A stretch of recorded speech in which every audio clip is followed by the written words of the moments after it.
Hello hi how are you. कैसे हैं सब लोग। उम्मीद है कि सब लोग बहुत बढ़िया होंगे। कैसे चल रहा है तैयारी नीट का। अब तो एग्ज़ाम बहुत नज़दीक आने वाला है। 13 तारीख को एग्ज़ाम है। सो तैयारी तो इस साल लॉकडाउन की वजह से तो आप लोगों का खुद बहुत बेहतर तो नहीं हुआ है। और जिन लोगों का बहुत बेहतर हुआ उनके लिए ऑल द बेस्ट। बढ़िया कीजिए, अच्छा स्कोर कीजिए और टॉप करो नीट में। ऑल इंडिया रैंक 1 to 100 के बीच में लाओ। मैं आपका दिनकर सर आपके लिए नीट का एक ब्लास्टर लेके आया हूँ। ऐसा ब्लास्टर लेके आया हूँ जिसको आप पढ़ोगे। और मैंने स्पेशली सिर्फ नीट 2020 के लिए बनाया हुआ है।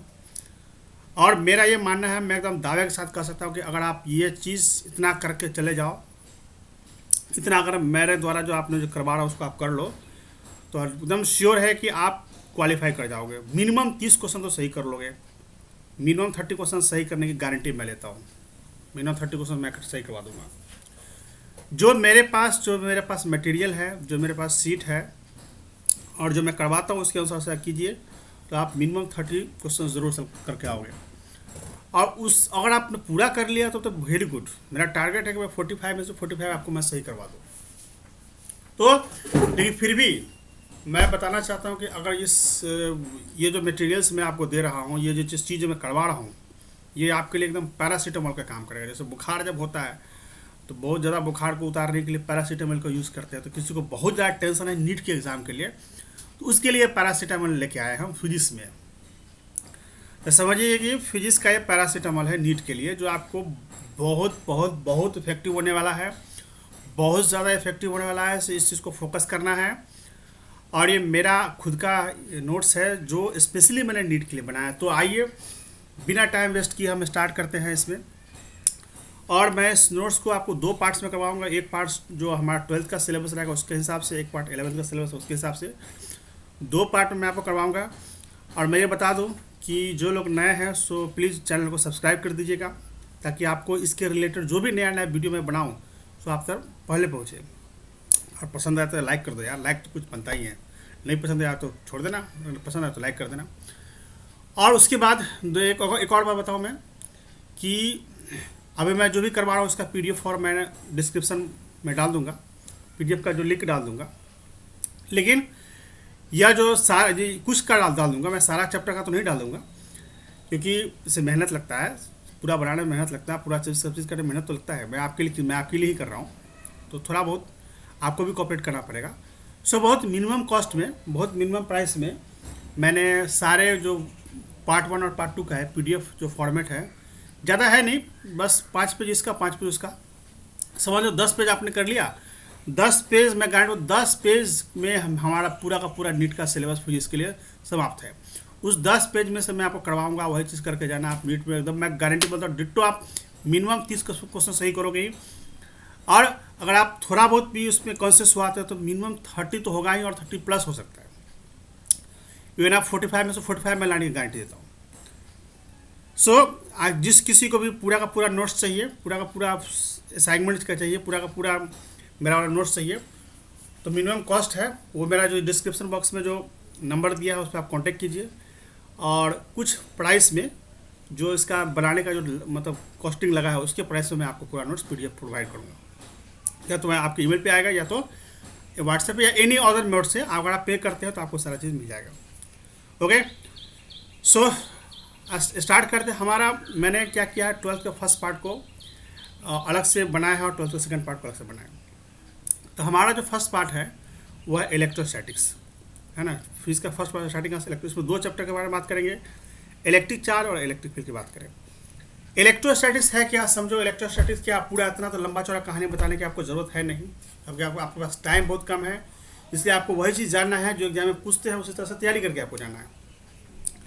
तो इलेक्ट्रोस्टैटिक्स फिजिक्स का एक ऐसा पार्ट है जिससे हम इलेक्ट्रिक चार्ज के बारे में पढ़ते हैं, और वैसे चार्ज के बारे में पढ़ते हैं जो रेस्ट होता है, रुका हुआ चार्ज होता है। चार्ज है क्या, तो फटाफट देख लो। चार्ज एक प्रॉपर्टी है। जितने भी सारे मैटर है सबका प्रॉपर्टी होता है चार्ज। और यह एक ऐसा प्रॉपर्टी है जो इलेक्ट्रिकल और मैग्नेटिक इफेक्ट बनाता है। मतलब चार्ज को तो आप इलेक्ट्रिक और मैग्नेटिक इफेक्ट बना भी सकते हो और उसको अनुभव भी कर सकते हो। चलिए, कभी कभी देखते हैं एग्जाम में कि चार्ज निकालना पड़ता है, करंट दिया होता है, और करंट दिया होगा और उसे आपको चार्ज निकालना है। जैसे मान लो करंट दिया होगा, सपोज करंट आपको दिया हो आई इजकल टू 10t² प्लस 22 दिया हो। बोला कि आई करंट और टाइम ऐसे रिलेट किया हुआ है, ये रिलेशन है करंट के बीच और टाइम के बीच। आपको पूछे चार्ज निकालने के लिए, क्या करोगे, यहाँ पुट कर दोगे आई का वैल्यू और इसका इंटीग्रेशन कर देना। हाँ, अगर ऐसा क्वेश्चन मुझे पूछे कि टाइम का वैल्यू आपको 0 से लेकर के 1 तक लेना है, तो यहाँ पे 0 पुट कर देना, यहाँ 1 पुट कर देना, और यहाँ पे आई का वैल्यू पुट कर देना 10t² प्लस 20, और इसको इंटीग्रेट कर दोगे तो चार्ज निकल जाएगा। ये बहुत इंपॉर्टेंट चीज़ है, कभी कभी एग्जाम पूछते याद रखिएगा। तो चार्ज निकालने के लिए इंटीग्रेशन का सिंबल, इंटीग्रेशन इसको सॉल्व करेंगे। लेकिन अगर यही करंट निकालना होता तो हम इसको डेरिवेटिव कर देता, क्योंकि करंट आई इक्वल टू होता है dq/dt। तो करंट निकालने के लिए डेरिवेटिव यूज़ करोगे और चार्ज निकालने के लिए इंटीग्रेशन यूज़ करोगे। क्लियर है? उसके बाद हम बात करते हैं कि जब हम किसी बॉडी को चार्ज करते हैं तो उसका मास बढ़ता है, मास इंक्रीज होता है, क्योंकि उसमें इलेक्ट्रॉन का नंबर इंक्रीज होता है। तो ये रिमेंबर दैट चार्ज, हम किसी बॉडी को चार्ज करने के बाद उसका मास इंक्रीज होता है क्योंकि उसका इलेक्ट्रॉन बढ़ता है उसमें। तो इलेक्ट्रॉन का नंबर हम कैसे निकालेंगे, या इलेक्ट्रॉन का मास, कितना मास उसका बढ़ गया हम कैसे निकालेंगे। तो कै गो इलेक्ट्रॉन ट्रांसफ़र हुआ है, n इलेक्ट्रॉन ट्रांसफ़र हुआ है, और एक इलेक्ट्रॉन का मास पुट कर देना। एक इलेक्ट्रॉन का मास पता है आपको कितना होता है, 9.1 इंटू 10⁻³ होता है kg। ये एक इलेक्ट्रॉन का मास होता है। मान के चलो एक बॉडी से दूसरे बॉडी में 10 गो इलेक्ट्रॉन गया है, तो कितना मास ट्रांसफ़र हुआ, तो 10 गुने इतना कर देना, 9 से मल्टीप्लाई कर दो, ये निकल जाएगा आपका। चार्ज स्पीड पे डिपेंड नहीं करता है, चार्ज वेलोसिटी पे डिपेंड नहीं करता है, सिर्फ चार्ज को इनवेरिएंट बोलते हैं। मतलब वेलोसिटी चेंज होने से चार्ज पे कोई फर्क नहीं पड़ता है, तो चार्ज को इनवेरिएंट क्वांटिटी बोलते हैं। उसके बाद चार्ज क्वांटाइज होता है, मतलब चार्ज को आप जब हम चार्ज ट्रांसफ़र करते हैं तो हम ये देखते हैं कि हम कितना इलेक्ट्रॉन्स ट्रांसफ़र किया है, नंबर ऑफ इलेक्ट्रॉन्स कितना ट्रांसफ़र किया है। तो चार्ज को हम इंटीग्रल फॉर्म में डिवाइड कर सकते हैं। इंटीग्रल फॉर्म में मतलब टोटल चार्ज जो ट्रांसफ़र करेंगे वह चार्ज ट्रांसफ़र हमेशा number of electron transfer into electron of each charge के बराबर होगा।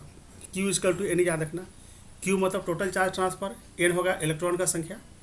अगर देने वाला होगा तो पॉजिटिवली n यूज़ करेंगे, अगर लेने वाला होगा तो -n यूज़ करेंगे। जैसे n इंटीजर भी हो सकता है। E जो होता है वो इलेक्ट्रॉन का चार्ज होता है, इलेक्ट्रॉन का चार्ज सबको पता है 1.6 × 10⁻19 होता है। एक बार और याद रखना है, ये फार्मूला बहुत यूज़फुल है, याद रखना। Q टोटल चार्ज, n का मतलब नंबर ऑफ इलेक्ट्रॉन्स ट्रांसफर्ड, और E जो होता है वो इलेक्ट्रॉन का, एक इलेक्ट्रॉन का चार्ज होता है। उसके बाद यह जो चार्ज ट्रांसफ़र होता है, यह चार्ज ट्रांसफ़र, उसके बाद हमको ये याद रखना है कि जो n जो होता है, n इंटीजर होता है, n कोई फ्रैक्शन में नहीं हो सकता। ऐसा मतलब आप 3/2, 3/4, n का वैल्यू आप फ्रैक्शन में नहीं यूज़ कर सकते। n इंटीजर होता है, इंटीजर कभी फ्रैक्शन में नहीं होता है, पॉजिटिव निगेटिव हो सकता है लेकिन फ्रैक्शन में नहीं हो सकता है। चार्ज को हम 3 तरीक़े से ट्रांसफ़र कर सकते हैं। चार्ज को ट्रांसफ़र करने का 3 तरीका है। बाय फ्रिक्शन, रबिंग करके 2 बॉडी को घिसिए, घिसने के बाद चार्ज एक से दूसरे में ट्रांसफ़र होता है। जैसे ग्लास को सिल्क के साथ रब करते थे, ग्लास में पॉजिटिव हुआ था, सिल्क में नेगेटिव हुआ था, उसको रबिंग बोलते हैं। क्लाउड जो होता है, थंडर का जो फॉर्मेशन होता है, सब चार्जिंग बाय रबिंग में आता है। उसके बाद कंडक्शन होता है। कंडक्शन में क्या करते हैं कि 2 चीज़ लेते हैं, एक चार्ज बॉडी का चार्ज बॉडी है, दोनों में एक कंडक्टर कनेक्ट कर देते हैं, तो चार्ज हमेशा ट्रांसफर होता है किसी चार्ज बॉडी से अनचार्ज बॉडी में। तो अच्छा, दोनों में चार्ज तब तक ट्रांसफर होता रहेगा जब तक दोनों बॉडी का चार्ज इक्वल नहीं हो जाए। अगर मान लीजिए 10 का इसके पास 0 है, तो 10 वाला से चार्ज 0 वाला में आएगा, लेकिन कब तक आएगा, आता रहेगा जब तक दोनों के पास 5-5 नहीं हो। दोनों के पास 5-5 जब हो गया तब चार्ज ट्रांसफर नहीं होगा। हाँ, एक के पास 7 है, एक के पास 5 है, फिर भी 7 वाले से 5 में आएगा, लेकिन कब तक आएगा, जब तक दोनों के पास हाफ नहीं होगा। 3.5 बचेगा, बस 3.5 उस एक बार लोग को बचेगा। अच्छा, एक होता है चार्जिंग बाय इंडक्शन। इंडक्शन में हम कोई टच नहीं करते, इंडक्शन में कोई फिजिकल कॉन्टैक्ट नहीं होता है, मतलब बिना टच के आपको चार्ज करना है ना, उसको हम इंडक्शन बोलते हैं। तो इसका बहुत सारा प्रोसेस है। उसमें हम स्फीयर लेते हैं, उसके पास एक न्यूट्रल स्फीयर लेते हैं, उसके पास एक चार्ज बॉडी लेके जाते हैं, तो स्फीयर में अपोजिट चार्ज डेवलप होता है। अच्छा, जो चार्ज उसमें डेवलप होगा, जो चार्ज नया चार्ज बनेगा, उसको हम बोलेंगे इंड्यूस चार्ज, और जो उसको चार्ज करेगा उसको इंड्यूसिंग चार्ज बोलेंगे। जैसे मैं किसी को चार्ज कर रहा हूँ, तो मैं इंड्यूसिंग कहलाऊंगा, उसमें जो बन गया उसको इंड्यूस्ड कहेंगे। और ये रिलेशन होता है इंड्यूस्ड चार्ज और इंडक्शन चार्ज में, ठीक है। तो इंड्यूस्ड चार्ज इंडक्शन में क्या रिलेशन है, ये रिलेशन देख लीजिए। अगर मैं Q1 को हम इंड्यूस चार्ज बोलेंगे और Q को इंडक्शन चार्ज बोलेंगे, इंड्यूसिंग चार्ज बोलेंगे, तो 1 - 1 बाई के है, यहाँ पे के छूट गया, या के होगा। के को हम लोग डाइलेक्ट्रिक कांस्टेंट बोलते हैं। और ये अलग अलग सब्सटेंस का अलग अलग होता है कि मतलब किसी बॉडी को आप चार्ज कीजिएगा तो कितना चार्ज वो ले पाएगा, या चार्ज हो पाएगा कि नहीं हो पाएगा, वो उसका डाइलेक्ट्रिक पावर होता है। तो ये हो गया आपके पास इंड्यूस चार्ज और ये हो गया इंड्यूसिंग चार्ज। अच्छा, एक और बात देखा है कि इंड्यूस चार्ज और इंड्यूसिंग चार्ज दोनों अपोजिट होता है। अब याद रखना है कि डाइलेक्ट्रिक कांस्टेंट कुछ सब्सटेंस का आपको याद होना चाहिए। जैसे मेटल का डाइलेक्ट्रिक कांस्टेंट इन्फिनिटी होता है, और एयर और वैक्यूम का डाइलेक्ट्रिक कांस्टेंट के इक्वल टू 1 होता है। अगर मेटल की बात करें तो मेटल में इंड्यूस चार्ज और इंडक्शन चार्ज सेम होते हैं। मेटल में इंड्यूस चार्ज और induction charge same, induce charge और इंड्यूसिंग चार्ज दोनों सेम होते हैं। क्यों? क्योंकि मेटल के लिए के का वैल्यू इन्फिनिटी होता है, तो 1 बाई इन्फिनिटी 0 हो जाएगा, तो 1 - 0 क्या होगा, 1 होगा। तो Q1 इक्वल टू -Q। इसका मतलब क्या है कि मेटल के पास अगर आप नेगेटिव चार्ज लेकर जाओगे तो उसमें पॉजिटिव चार्ज बन जाएगा, अगर आप पॉजिटिव लेकर जाओगे तो उसमें नेगेटिव चार्ज बन जाएगा। ये रिलेशन होता है इंड्यूसिंग चार्ज और इंड्यूस चार्ज। कूलम्ब्स फोर्स का फॉर्मूला एवरीवन नोज कि अगर दो को चार्ज है, Q1 चार्ज है, यहाँ Q2 चार्ज है, दोनों के बीच का डिस्टेंस r है, तो फोर्स कितना लगेगा, K Q1 Q2 by r square. K constant होता है, कूलम्ब्स कांस्टेंट, इसका वैल्यू इतना होता है, याद रखिएगा। और K का वैल्यू 1/4/ε0 होता है। ये K जो होता है यहाँ से डिफाइन होता है। ε0 क्या है? ε0 इंडिकेट करता है इस दोनों के बीच का मीडियम। इस Q1 यहाँ है, Q2 यहाँ है, दोनों के बीच में है क्या, दोनों के बीच में क्या प्रेजेंट है। या तो एयर होगा, या तो एयर नहीं होगा, एयर नहीं होगा तो वैक्यूम होगा, या कोई दूसरा मीडियम होगा, सॉलिड होगा चाहे लिक्विड होगा। तो एयर और वैक्यूम के लिए हम यूज़ करते हैं ε0, जिसको हम एब्सोल्यूट परमिटिविटी बोलते हैं, एयर और इसका वैक्यूम का। इसका वैल्यू फिक्स होता है 1/4 ε0 में इसका वैल्यू फिक्स होता है, कितना होता है 8.85 × 10⁻12 होता है। अब ये वैल्यू आप यहाँ पुट करोगे, इसको पूरा को सॉल्व करोगे तो आंसर आएगा ये 9.9 आएगा। Remember that. अच्छा, कूलम्ब्स फोर्स का फॉर्मूला वैक्यूम में, मतलब वैक्यूम क्या मतलब ε0 यूज़ करना है, और मीडियम में, मीडियम के लिए ε0 नहीं होगा, मीडियम में सिर्फ एप्सिलॉन होगा। तो वैक्यूम बाय मीडियम करोगे तो उसको भी बोलते हैं डाइलेक्ट्रिक कांस्टेंट। अच्छा, ये के अलग है, ये के अलग है। ये के तो कूलम्ब्स कांस्टेंट है, और ये के को हम डाइलेक्ट्रिक कांस्टेंट बोलेंगे। तो डाइलेक्ट्रिक कांस्टेंट का डेफिनेशन एक यहाँ से निकलेगा, Coulomb's force in vacuum by Coulomb's force in medium भी डाइलेक्ट्रिक कांस्टेंट। और एप्सिलॉन बाय ε0 को भी हम बोलते हैं डाइलेक्ट्रिक कांस्टेंट, और जिसको हम एप्सिलॉन आर ही बोलते हैं, रिलेटिव परमिटिविटी, रिलेट कर रहा है। ये रिलेटिव मतलब क्या, रिलेशन बना रहा है किसके बीच, एप्सिलॉन और एप्सिलॉन के बीच बना रहा है। तो एप्सिलॉन और एप्सिलॉन के बीच जो रिलेशन बनाता है उसको हम बोलते हैं रिलेटिव परमिटिविटी, और इसी को रिलेटिव परमिटिविटी को हम लोग क्या बोलते हैं, डाइलेक्ट्रिक कांस्टेंट। याद रखिएगा इंपॉर्टेंट पॉइंट। इलेक्ट्रिक फील्ड आपको पता है कि हर चार्ज अपने आसपास एक फील्ड बनाता है कुछ लिमिट तक। हर चार्ज के आसपास एक सर्टेन दूरी तक एक फील्ड की जनरेट होता है, जिसको हम इलेक्ट्रिक फील्ड बोलते हैं। तो वह चार्ज कौन सा है, Q है, कितना दूरी पर फील्ड निकालना है, R पर। तो इलेक्ट्रिक फील्ड का फॉर्मूला क्या होगा, KQ बाय R स्क्वायर। अगर मान लीजिए उसकी फील्ड में कोई दूसरा चार्ज बाहर से आया, बाहर से कौन चार्ज आया, Q0 आया, जिसको हम टेस्ट चार्ज बोलते हैं, तो बाहरी चार्ज क्या अनुभव करेगा, फोर्स, उस फील्ड में फोर्स अनुभव करेगा, कितना फोर्स, F। तब इलेक्ट्रिक फील्ड का एक दूसरा फॉर्मूला क्या होगा, E = F/Q0। Q0 को हम क्या बोलते हैं, टेस्ट चार्ज। अब एक बात याद रखना है कि टेस्ट चार्ज और सोर्स चार्ज दोनों चार्ज सेम होता है, और ये टेस्ट चार्ज का वैल्यू थोड़ा सा स्मॉल होना चाहिए, बहुत स्मॉल होना चाहिए। अब बात करते हैं इलेक्ट्रिक फील्ड को इंडिकेट करने के कुछ हम सिंबल का यूज़ करें। जैसे पॉजिटिव चार्ज है, तो पॉजिटिव का इलेक्ट्रिक फील्ड हमेशा ऐसा होता है, आउट होता है। और ये नेगेटिव चार्ज है, नेगेटिव की चार्ज, अगर ये चार्ज नेगेटिव है तो नेगेटिव का फील्ड हमेशा इन होता है, मतलब नेगेटिव की तरफ होता है। अगर एरो नेगेटिव की तरफ है, अगर मैं समझ मैं नेगेटिव चार्ज तो मेरे तरफ एरो आएगा, अगर मैं पॉजिटिव चार्ज होता तो मेरे से दूर जाता है एरो। तो इसको आउट बोलते हैं, आउटवर्ड, इसको इनवर्ड बोलते हैं। तो पॉजिटिव के लिए आउटवर्ड होता है और नेगेटिव के लिए इनवर्ड होता है। और इस लाइन को हम बोलते हैं इलेक्ट्रिक फील्ड लाइन्स। दो लाइन कभी इंटरसेक्ट नहीं हो सकता, दो लाइन कभी कट, ऐसा लाइन कट नहीं कर सकते आप, क्योंकि या जहाँ पे कट करोगे वहाँ से दो डायरेक्शन निकलेगा, जो कि पॉसिबल नहीं है। और दूसरा बात, ये कंडक्टर है, तो कंडक्टर के अंदर से लाइन पास भी नहीं कर सकता, ये कॉन्सेप्ट गलत है। कंडक्टर के अंदर से लाइन पास नहीं करेगा, पास करेगा लेकिन अंदर से नहीं करेगा, ऐसे आएगा थोड़ा सा बेंट होकर तब यहाँ से मुड़ के निकल जाएगा, है ना। तो इलेक्ट्रिक फील्ड कंडक्टर के अंदर से पास नहीं कर सकता। एक और पॉइंट है कि इलेक्ट्रिक फील्ड लूप नहीं बनाता है। लूप फॉर्मेशन मतलब ये लाइन पूरा पॉजिटिव है, अगर नेगेटिव है, मान लीजिए ये पॉजिटिव है, नेगेटिव है, लाइन पॉजिटिव से नेगेटिव की तरफ होगा, लेकिन रिवर्स पॉसिबल नहीं है। नेगेटिव से पॉजिटिव ये संभव नहीं है। लेकिन ये मैग्नेटिक फील्ड में संभव है। मैग्नेटिक फील्ड में क्या होता है, नॉर्थ से साउथ होता है, साउथ से नॉर्थ भी होता है, लेकिन इलेक्ट्रिक फील्ड में ऐसा पॉसिबल नहीं। याद रखिएगा, ये लूप नहीं बनाता है। ओके, नाउ अच्छा बात करते हैं हम लोग कि कभी भी एग्जाम में देता है कि अगर आपको फील्ड लाइन दिखा देगा, जैसे मान के चलो यहाँ पे कोई भी चार्ज है, जैसे यहाँ पे कोई चार्ज रख देगा और यहाँ पे कोई चार्ज रख देगा, यहाँ से लाइन, यहाँ से ज़्यादा लाइन निकालेगा, यहाँ से इतना लाइन निकाल देगा, यहाँ एक माइनस चार्ज रखेगा, वो अगर यहाँ पे कोई लाइन इंटर करवाएगा, बोलेगा दोनों का रेशियो निकलो, रेशियो निकालो, तो क्या करना है, इसमें लाइन काउंट करना है। जैसे 1 2 3 4, 4 को इधर है, इधर 2 को इधर, 4/2 कर देना, तो इसका आंसर 2 आएगा। तो ये इस चार्ज की वैल्यू जितनी ज़्यादा होगी, ये चार्ज जितना, इसका मैग्नीट्यूड जितना ज़्यादा होगा, वहाँ से फील्ड उतना ही ज़्यादा निकलेगा, या उस पर उतना ही ज़्यादा फील्ड आएगा। मतलब पॉजिटिव हुआ तो निकलेगा, नेगेटिव हुआ तो इंटर करेगा, उस पर आएगा। अच्छा, डाइपोल क्या होता है, दो चार्ज कुछ डिस्टेंस पे सेपरेट होते हैं, उसको हम लोग डाइपोल बोलते हैं। दो चार्ज कुछ दूरी पर सेपरेट होते हैं, दो इक्वल और अपोजिट चार्ज कुछ डिस्टेंस पे सेपरेट, उसको डाइपोल बोलते हैं। और डाइपोल का दो जगह में फील्ड निकालते हैं, एक उसका एक्सिस पर निकालते हैं, एक उसका ऊपर परपेंडिकुलर डिस्टेंस जो उसका बाइसेक्टर होता है वहाँ पर निकालते हैं, उसको इक्वेटोरियल फील्ड बोलते हैं। तो एक्सिस पे कितना होता है, KP/r, पी को हम लोग डाइपोल मोमेंट बोलते हैं। डाइपोल मोमेंट का डायरेक्शन क्या होता है, नेगेटिव चार्ज से पॉजिटिव चार्ज की तरफ होता है। इलेक्ट्रिक फील्ड हमेशा पॉजिटिव से नेगेटिव होता है, याद रखिएगा। और डाइपोल मोमेंट हमेशा नेगेटिव से पॉजिटिव होता है, दोनों का डायरेक्शन उल्टा होता है, पी और ई का। मतलब एग्जाम में कहीं भी क्वेश्चन दे देगा पी और ई के बीच कितना एंगल होता है, तो याद रखिए 180 डिग्री होता है। इलेक्ट्रिक फील्ड और डाइपोल में कितना एंगल होता है, 180 डिग्री होता है, हमेशा याद रखिएगा। तो एक्सिस पे कितना फील्ड होता है, तो कीज कर लो KP/r3। और इक्वेटोरियल प्लेन में क्या होता है, सॉरी यहाँ पे उल्टा लिखा गया, ये जो फॉर्मूला है आपके पास, ये एक्सिस पे नहीं होगा, ये इक्वेटोरियल प्लेन में होगा। थोड़ा सा टाइपिंग मिस्टेक डिस्प्लेस हो गया था, सॉरी फॉर दैट। ये इक्वेटोरियल प्लेन में होगा। और एक्सिस पे कितना फील्ड होगा, एक्सिस पे फील्ड होगा E=K × 2P/r। इस 2P का यूज़ किया जाएगा, इसलिए जब दोनों का आप डिवाइड कीजिएगा, जब दोनों को डिवाइड कीजिए रेशियो कितना आएगा, 2:1 आएगा।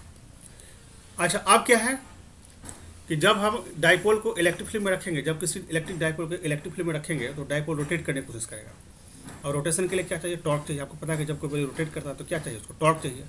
तो टॉर्क के कारण बॉडी गोल गोल घूमता है, ऐसे घूमता है, रोटेट करता है। और टॉर्क का फॉर्मूला क्या होता है, P/sin θ होता है, P डाइपोल मोमेंट होता है। या इसका वेक्टर फॉर्मूला देख लो, तो वेक्टर फॉर्मूला क्या होता है, P×E हो सकता है। अच्छा, टॉर्क लगने के लिए, मैक्सिमम टॉर्क होने के लिए, या टॉर्क लगने के लिए टोटल फोर्स हमेशा 0 होना चाहिए। तो याद रखना, टॉर्क जब एक्ट होता है तो टोटल फोर्स 0 होता है, ठीक है। अब मैग्नेटिक फ्लक्स का देख लो, किसी भी क्लोज सरफेस के अंदर से कितना फील्ड पास करता है उसको मैग्नेटिक फ्लक्स बोलते हैं, है ना। नॉर्मली उसको मैग्नेटिक फ्लक्स बोलते हैं। इसका फॉर्मूला BA cos θ होता है, या B.A वेक्टर फॉर्मूला B.A भी यूज़ कर सकते हो। अब ये तो इसका मैथमेटिकल फॉर्मूला है। गॉस ने क्या बताया, गॉस ने बताया कि फ्लक्स जो होता है वह, मतलब क्लोज सरफेस जो हम बात करते हैं ना, क्लोज सरफेस को हम लोग गॉसियन सरफेस बोलते हैं। तो क्लोज सरफेस के अंदर में चार्ज होना चाहिए, तब फ्लक्स उसके मतलब बाहर निकलता है। तो गॉस ने बताया कि उसके बाहर, उस क्लोज सरफेस के बाहर जो फ्लक्स होगा वो डिपेंड करेगा उस सरफेस के अंदर के चार्ज पे। तो अंदर के चार्ज को टोटल चार्ज के ऊपर डिपेंड करेगा, टोटल चार्ज Q0 बोलेंगे, और कॉन्स्टेंट क्या, ε0। तो टोटल फ्लक्स किस पर डिपेंड करता है, total charge inside the surface by ε0, याद रखिएगा। ऐसे इसमें कोई भी क्वेश्चन घुमा दे, खाली खोजना है क्यों कि सरफेस हमारा कैसा है, सरफेस के अंदर के चार्ज को हमें कंसिडर करना है, बाहरी चार्ज को कंसिडर नहीं करना। तो ये इलेक्ट्रिक फ्लक्स डिपेंड करता है टोटल चार्ज पे, ये शेप साइज पर डिपेंड नहीं करता है, और चार्ज का जो नेचर उस पर भी डिपेंड नहीं करता है। अब गॉस का बहुत सारा एप्लीकेशन है, देख लीजिए। ये खाली आपको याद रखना है कि लाइन चार्ज, कहीं भी लाइन चार्ज लिखा हो, रॉड लिखा हो, या लॉन्ग कंडक्टर लिखा हो, उसका इलेक्ट्रिक फील्ड कितना होगा। अब उस केस में लाइन चार्ज में हम लोग ये यूज़ करते हैं, ये कॉन्स्टेंट यूज़ करते हैं। कौन सा constant, linear charge density lambda use करते हैं। E=2 λ/2πr ε0। और E और R में क्या रिलेशन है, E और R में इन्वर्सली का रिलेशन है, याद रखिएगा, इन्वर्सली रिलेशन। उसके बाद सीट के आसपास, सीट मतलब पेपर, कोई भी मेटेलिक प्लेट है, उसके आसपास कितना इलेक्ट्रिक फील्ड होता है। अच्छा, सीट में एरिया वाला कॉन्सेप्ट आता है, चार्ज बाई एरिया को लोग सरफेस चार्ज डेंसिटी बोलते हैं, उसका सिग्मा ε0 होता है। अच्छा, दो गो सीट के बीच में कितना फील्ड होगा, दो गो प्लेट या दो गो सीट या दो गो प्लेट के बीच में कितना फील्ड होगा, तो sigma bye ε0।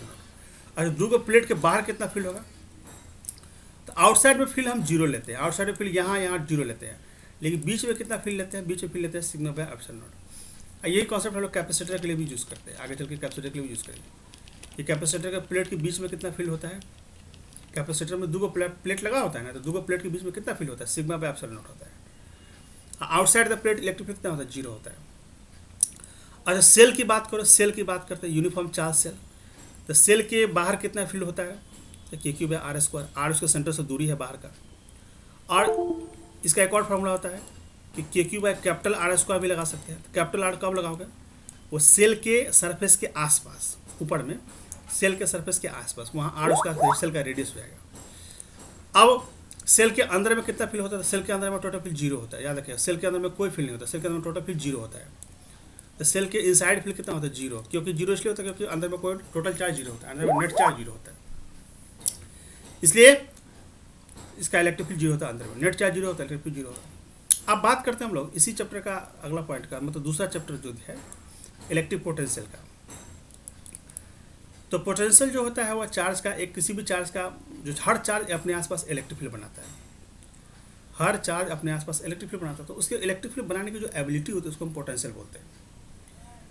Ability of charge to produce electric field is called electric potential.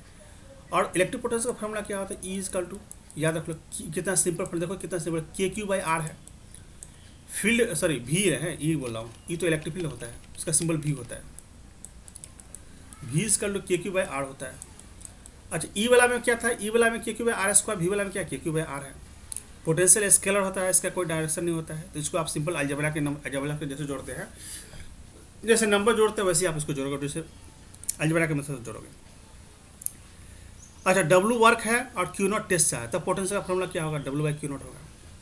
अब पोटेंशियल एनर्जी कितना होगा, मान लो कि एक डाइपोल है जिसका डाइपोल मोमेंट पी है, आप डाइपोल को घुमाया, आपने रोटेट किया, कितना ऐसे कितना एंगल से घुमाया, θ1 पे था, आपने उसको घुमा कर θ2 कर दिया, तब इसका पोटेंशियल एनर्जी कितना होगा, तो पी कॉस θ2 माइनस θ1 है ना। और इसको सिंप्लीफाई करके मान लो θ2 एंगल 90 डिग्री हो गया, तो ये भी यूज़ कर सकते, ये दो एंगल होगा तो ये यूज़ करना, और सिंगल एंगल के लिए यूज़ करना। कभी कभी पूछता है कि स्टेबल और अनस्टेबल इक्विलिब्रियम में क्या होता है, तो स्टेबल इक्विलिब्रियम में 0 डिग्री एंगल ले लेना, और अनस्टेबल में एंगल कितना लेना, 180 डिग्री लेना, बन जाएगा सलो 100% डिटेल बन जाएगा। उसके बाद इलेक्ट्रिक पोटेंशियल का फॉर्मूला, डाइपोल का इलेक्ट्रिक पोटेंशियल क्या होता है, तो E equal to k p cos theta, बजा रखना, k p cos theta any point. Dipole का पोटेंशियल एनी पॉइंट पे कितना होता है, तो k p cos theta by r square होता है, याद रखें। अब इलेक्ट्रिक फील्ड और इलेक्ट्रिक पोटेंशियल में क्या रिलेशन है, दोनों में क्या संबंध होता है, तो E equal to minus d by d r, ये डेरिवेटिव वाला फॉर्मूला लगाना, डी आर स्मॉल डिस्टेंस होता है और डी बी स्मॉल पोटेंशियल होता है। हाँ अगर भी निकालना है तो इंटीग्रेशन करना पड़ेगा, ई निकाला तो डेरिवेटिव करोगे और भी निकाला तो इंटीग्रेशन करोगे। अब बात करते हैं इक्वी पोटेंशियल सरफेस का, जहाँ पे हर जगह पोटेंशियल सेम होता है, तो पोटेंशियल डिफरेंस 0 होता है, तो वर्क डन 0 होता है, याद रखिएगा। इक्वी पोटेंशियल सरफेस का कोई भी क्वेश्चन हुआ उसको वर्क डन पूछ दिया तो उसका वर्क डन हमेशा 0 होता है। और इलेक्ट्रिक फील्ड हमेशा 90 डिग्री से होता है, मतलब 90 डिग्री बनाता है एंगल सरफेस के साथ इलेक्ट्रिक फील्ड। अच्छा कभी कभी पूछता है कि न्यूट्रल पॉइंट, तो न्यूट्रल पॉइंट पर न्यूमेरिकल पूछ देता है। तो न्यूट्रल पॉइंट एक ऐसा जगह होता है जहाँ पर total electric field resultant electric field 0 होता है, याद रखिए। अच्छा ये क्वेश्चन भी मैंने बहुत बार देखा एग्जाम में पूछता है कि तीन को चार्ज दिया रहेगा, उसका पोटेंशियल, इसका इस 3 को चार्ज का सिस्टम है, इसका पोटेंशियल एनर्जी निकालिए, इस सिस्टम का पोटेंशियल एनर्जी निकालिए। कैसे निकालिएगा, पहले क्या करना, दो करके निकालना। जैसे इस दोनों का U1 ले लेना, U1 इज टू के Q1 Q2 बाई R1, फिर इस दोनों का U2 लेना, किसका, इसका के Q2 Q3 बाई R2, फिर इस दोनों का U3 लेना, के Q1 Q3 बाई R3, तीनों को लास्ट में जोड़ देना, निकल जाएगा। अच्छा कभी कभी एनर्जी डेंसिटी पूछता है, इस पर न्यूमेरिकल पूछता है, एनर्जी डेंसिटी का फॉर्मूला क्या होता है, ये आपको पता है कि यहाँ लिखा है energy density U equal to half epsilon not electric field का स्क्वायर, ये आप मतलब सिंपल मेमोराइज ही कर लेना। अच्छा कुछ मैंने एक्स्ट्रा दिया, जैसे वेलोसिटी है, इलेक्ट्रिक फील्ड है, मास है, टाइम है और चार्ज, उसमें का रिलेशन कैसे होगा, तो ये होगा। अच्छा जब कोई चार्ज पार्टिकल इलेक्ट्रिक फील्ड में इंटर करता है, 90 डिग्री से इंटर करता है, तो उसका रास्ता हमेशा पैराबोला होता है, पैराबोला पाथ फॉलो करता है। और किसी भी टाइम t उसका वेलोसिटी का फॉर्मूला क्या है, याद रखिएगा, u इसका इनिशियल वेलोसिटी है, q इसका चार्ज है, e इलेक्ट्रिक फील्ड है, t इसका टाइम है, m तो पता ही आपको, m उसका मास होता है। अब बात करते हैं हमारे पास एक ऐसा डिवाइस जो एनर्जी को, इलेक्ट्रिक चार्ज को स्टोर करता है। तो इलेक्ट्रिक चार्ज को स्टोर करने वाला डिवाइस कैपेसिटर होता है। कैपेसिटर बनाने के लिए 2 प्लेट यूज़ करते हैं, इसको पैरेलल प्लेट बोलते हैं, दोनों का शेप साइज डायमेंशन सब कुछ सेम होता है। दोनों प्लेट के बीच थोड़ा स्मॉल गैप होता है, उस गैप में या तो एयर फील्ड होता है या तो उसमें डाइलेक्ट्रिक रखा होता है, उसी बीच में इलेक्ट्रिक फील्ड होता है। कैपेसिटर के प्लेट के बीच में इलेक्ट्रिक फील्ड, तो वहीं पर ओपन एनर्जी को स्टोर करता है, वो उसका पीएच होता है, समझ लो। इसकी एनर्जी स्टोर करने की कैपेसिटी को हम लोग कैपेसिटेंस कहते हैं। कैपेसिटेंस को हम किस में मेजर करते हैं? फराड में मेजर करते हैं। एग्जाम माइक्रो से देता है, माइक्रो मतलब 10⁻⁶ होता है, माइक्रो फराड, मिली फराड ऐसे करके मेजर करते हैं। और कैपेसिटर को जब चार्ज करोगे तो उसका पोटेंशियल इंक्रीज करता है, उसका वोल्टेज बढ़ता है। तो ये फॉर्मूला यूज़ करें, Q = C इसका कैपेसिटेंस होता है। अच्छा, कैपेसिटेंस किस पे डिपेंड? कैपेसिटेंस शेप साइज पे डिपेंड करता है, प्लेट के बीच के डिस्टेंस पर डिपेंड करता है, और उस प्लेट के बीच में क्या रखा है। अगर डाइलेक्ट्रिक है तो उसका कैपेसिटेंस ज़्यादा होगा, एयर है तो कैपेसिटेंस कम होगा। तो याद रखिएगा अच्छे। तो कैपेसिटेंस कितना होता है फॉर्मूला? कैपेसिटेंस का फॉर्मूला कि ε0A/T। तो पैरेलल प्लेट का कैपेसिटेंस कितना होता है? पैरेलल प्लेट कैपेसिटर का दो प्लेट है, दोनों का एरिया सेम है, दोनों के बीच का डिस्टेंस D है। एनर्जी स्टोर करेगा, एनर्जी स्टोर करने की कैपेसिटी कितना? C है। तो C का फॉर्मूला क्या होगा? इसका ε0A/T होगा। ठीक है, याद रहेगा। अगर इस दोनों के बीच में आप डाइलेक्ट्रिक डाल दिए, इस दोनों प्लेट के बीच में डाइलेक्ट्रिक डाल दिया, जिसका डाइलेक्ट्रिक कांस्टेंट कितना है? K है, तब इसका कैपेसिटेंस कितना होगा? K से मल्टीप्लाई कर देना। इसका मतलब है कैपेसिटेंस डालने के बाद इसका तो इसका कैपेसिटी बढ़ेगा, तो कैपेसिटी क्या गुना बढ़ेगा? K टाइम्स इसका बढ़ेगा, K टाइम्स से कैपेसिटी बढ़ेगा।